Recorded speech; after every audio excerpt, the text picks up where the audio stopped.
Bonjour, bienvenue à la méditation de la parole de Dieu de ce vendredi 21 février 2025. Le Seigneur soit avec vous. Évangile de Jésus-Christ selon saint Marc. Jésus, le roi des rois, c'est Jésus, le bon pasteur. Alléluia, Alléluia, Alléluia, Alléluia, Amen. En ce temps-là, appela la foule avec ses disciples. Jésus leur dit, « Si quelqu'un veut marcher à ma suite, qu'il renonce à lui-même, qu'il prenne sa croix et qu'il me suive. Car celui qui veut sauver sa vie la perdra. Mais celui qui perdra sa vie à cause de moi et de l'Évangile la sauvera. Quel avantage en effet un homme a-t-il à gagner le monde entier si c'est au prix de sa vie? Que pourrait-il donner en échange de sa vie? Celui qui a honte de moi et de mes paroles dans cette génération adultère et pécheresse, le Fils de l'homme aussi aura honte de lui quand il viendra dans la gloire de son Père avec les saints anges. Et il leur disait, « Amen, je vous le dis, parmi ceux qui sont ici, certains ne connaîtront pas la mort avant d'avoir vu le règne de Dieu venir avec puissance. » Acclamons la parole de Dieu.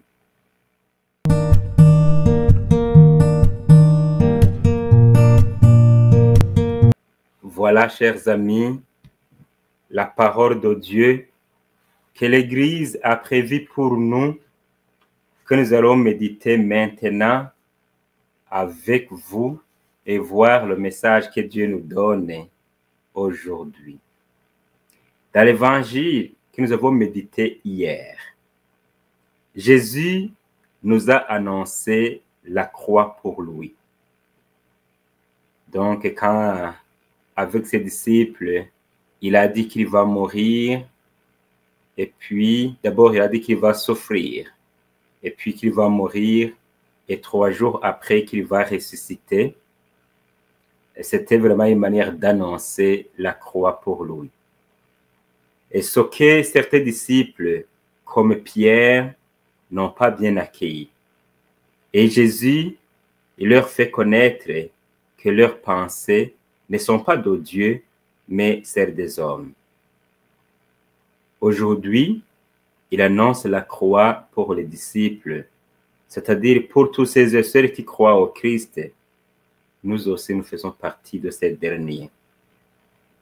Le seul chemin de la gloire, c'est le chemin de la croix. Pour ses disciples, comme pour lui-même. L'existence du chrétien est définie par celle de Jésus. C'est vraiment de suivre et imiter, reproduire et communier, devenir un autre Christ. Cette parole est un peu dure. C'est difficile à comprendre. Suivre Jésus égale prendre ou porter la croix. Alors on pourra dire, à quoi bon alors de le suivre si ce n'est que porter la croix? Mais on peut aussi se poser une autre question. Est-ce que les personnes qui ne croient pas au Christ ont-ils, elles aussi, la croix portée? Bien sûr que oui. D'ailleurs, ils ont des fois une croix ou la croix plus lourde que la nôtre. Parce que des fois, ils ne savent pas ou ils ne peuvent même pas comprendre cette valeur de la croix ou ne savent comment la porter. En fait, ici, il faut bien comprendre, ici, on nous invite au renoncement. C'est ça le vrai sens de cette croix dont on nous invite vraiment à porter. Renoncer au mal et à toutes ces actions mondaines contraires à la volonté de Dieu. Et des fois, ça devient comme une croix parce qu'on est obligé de nager à contre-courant. Je peux vous donner un exemple pour essayer de bien comprendre cette parole de Dieu. Quand on nous invite de pratiquer les commandements de Dieu, aujourd'hui, ça peut être comme une croix pour certaines personnes, surtout parce que il y en a ceux qui considèrent cela comme des choses dépassées. Ils disent, on est obligé de prier, on est obligé d'aller à la messe. Est-ce qu'on est obligé de respecter le 6e commandement? Est-ce qu'on est obligé de respecter ma vie telle que Dieu me l'a donnée? Eh bien, beaucoup d'autres que le Seigneur nous invite de faire volontairement et librement, mais qui nous aide à être avec lui. Et quand alors on essaie de les suivre, c'est comme si on porte la croix. Alors, voilà ce qu'on nous invite vraiment de faire. En un mot, porter la croix pour suivre le Christ, c'est vraiment renoncer au mal et être serviteur des autres. Aller jusqu'à risquer la vie pour le salut des autres si c'est nécessaire. C'est ce que même Jésus a fait, c'est ce qu'il nous invite de faire nous aussi. L'autre point sur lequel j'aimerais revenir dans cette méditation, c'est cette parole qu'il nous a dit, celui qui veut sauver sa vie, la perdra. Mais celui qui perdra sa vie pour moi et pour l'évangile, la sauvera. C'est un paradoxe de l'évangile. Qui gagne, perd. Et qui perd, gagne. C'est vraiment la croix qui est là pour Jésus. Et c'est la persécution qui est évoquée ici pour les chrétiens.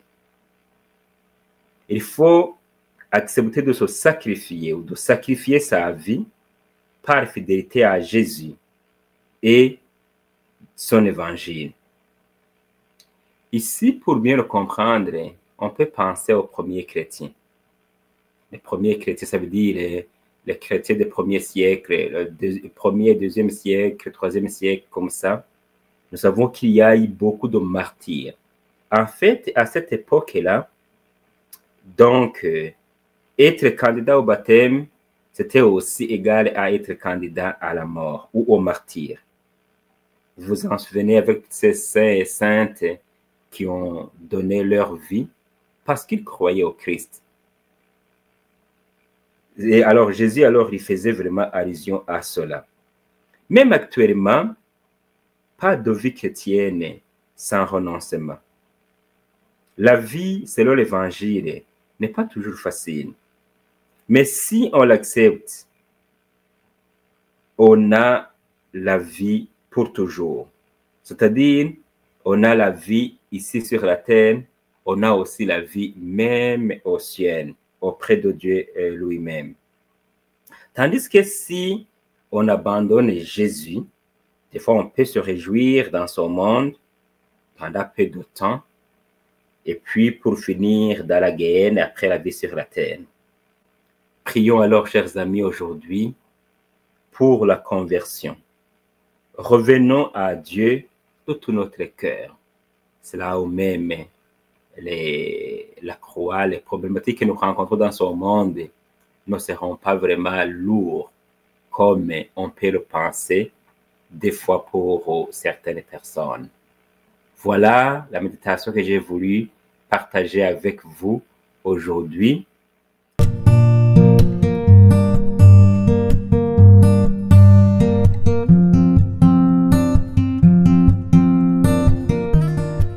Et je vais terminer par cette prière. On se confie au Seigneur pour qu'il nous aide. Seigneur, tu vois comment actuellement nous vivons dans le relativisme de ton évangile. Et pourtant, nous voulons aller au ciel auprès de toi. Aide-nous à vivre ton évangile et à porter la croix s'il y a lieu, afin de demeurer dans ta volonté et de vivre un jour avec toi dans le paradis au ciel. Amen. Voilà, chers amis, merci d'avoir pris le temps de suivre avec moi cette méditation. Je vais terminer en demandant au Seigneur de vous donner la bénédiction. Le Seigneur soit avec vous. Que le Dieu Tout-Puissant, qui est aussi miséricordieux, vous bénisse, le Père, le Fils et le Saint-Esprit. Amen. Bonne journée à vous tous et toutes et merci.